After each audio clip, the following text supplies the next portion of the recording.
Le calme qui précède la tempête? Bah là, aura lieu quand la tempête, là? On se pose tous la question, hein. Red Bull se le feu des critiques pour avoir dépassé la limite de dépenses en 2021. La presse du Royaume-Uni espère que la FIA et la Formule 1 tiendront parole. La presse britannique réclame des sanctions drastiques à l'encontre de Red Bull pour avoir dépassé la limite budgétaire. Il rappelle les remarques de Ross Brawn lors de la présentation des nouvelles règles il y a 3 ans, dans lesquelles il avait prévenu que toute infraction serait sévèrement punie. Lundi, la FIA a signalé une violation mineure pour Red Bull de la limite de dépenses, qui a été dépassée de moins de 5% par la marque de boissons énergétiques. La fédération n'a pas encore rendu public la sanction qu'elle pourrait encourir. Ça pourrait être une amende financière, mais aussi une éventuelle perte de titre par Max Verstappen, donc à Abu Dhabi.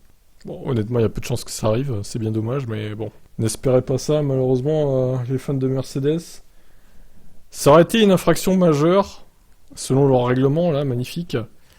Peut-être qu'il y aurait eu des chances que ça arrive, mais là, mineur, ça me paraît un peu gros. Après bon, pourquoi pas, mais bon, j'espère pas de ce côté-là, je pense, c'est mort. La presse britannique, dans les médias tels que The Race et Planète F1, a commencé à faire pression pour que la FIA intervienne de manière drastique dans cette sanction. En outre, il rappelle que lors de la présentation de ce nouveau règlement, en 2019, Brawn a signalé que le non-respect du règlement entraînerait la perte du titre, comme ça peut être le cas de Verstappen, l'an dernier. Le règlement financier constitue un changement radical en Formule 1. Nous avons déjà essayé dans le passé, mais nous n'avons pas réussi.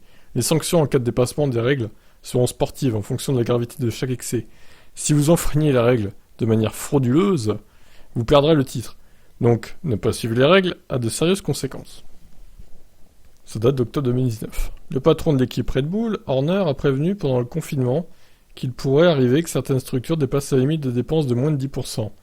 Le Britannique affirme que ce n'est pas la meilleure idée pour améliorer la Formule 1 et rappelle qu'il a proposé l'option pour les meilleures équipes de mettre en vente leur voiture de l'année après le Grand Prix d'Abu Dhabi et ainsi aider les équipes moins importantes à améliorer leur performance. Il avait vraiment proposé ça, je me rappelle plus. Ça, c'est un peu grotesque là quand même. Hein. L'argent est un sujet brûlant parmi les équipes de F1 aujourd'hui. Le problème est que l'objectif de cette règle n'est pas entièrement compris, car nous dépenserons tous à la limite plus 10% supplémentaires. Il est impossible de comparer les coûts de Ferrari, de Haas, de Red Bull, d'AlphaTauri.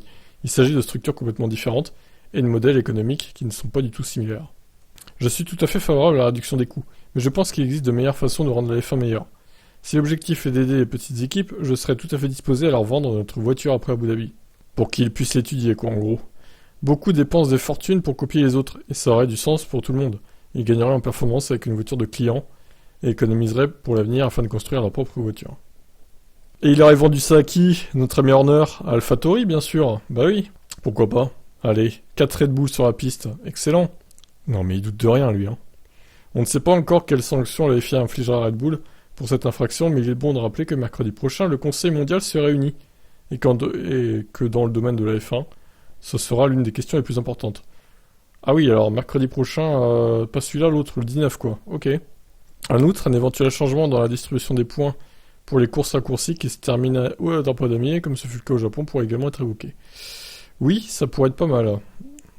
Réécrire un peu ce règlement.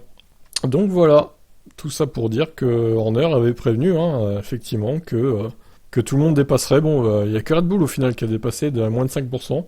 Mais de ce côté-là, il a tenu parole. Christian, il a bien dépassé, bravo. Voilà. Bon, à voir donc peut-être des nouvelles mercredi 19. Je n'en sais pas plus que vous. Je vous laisse commenter, ciao.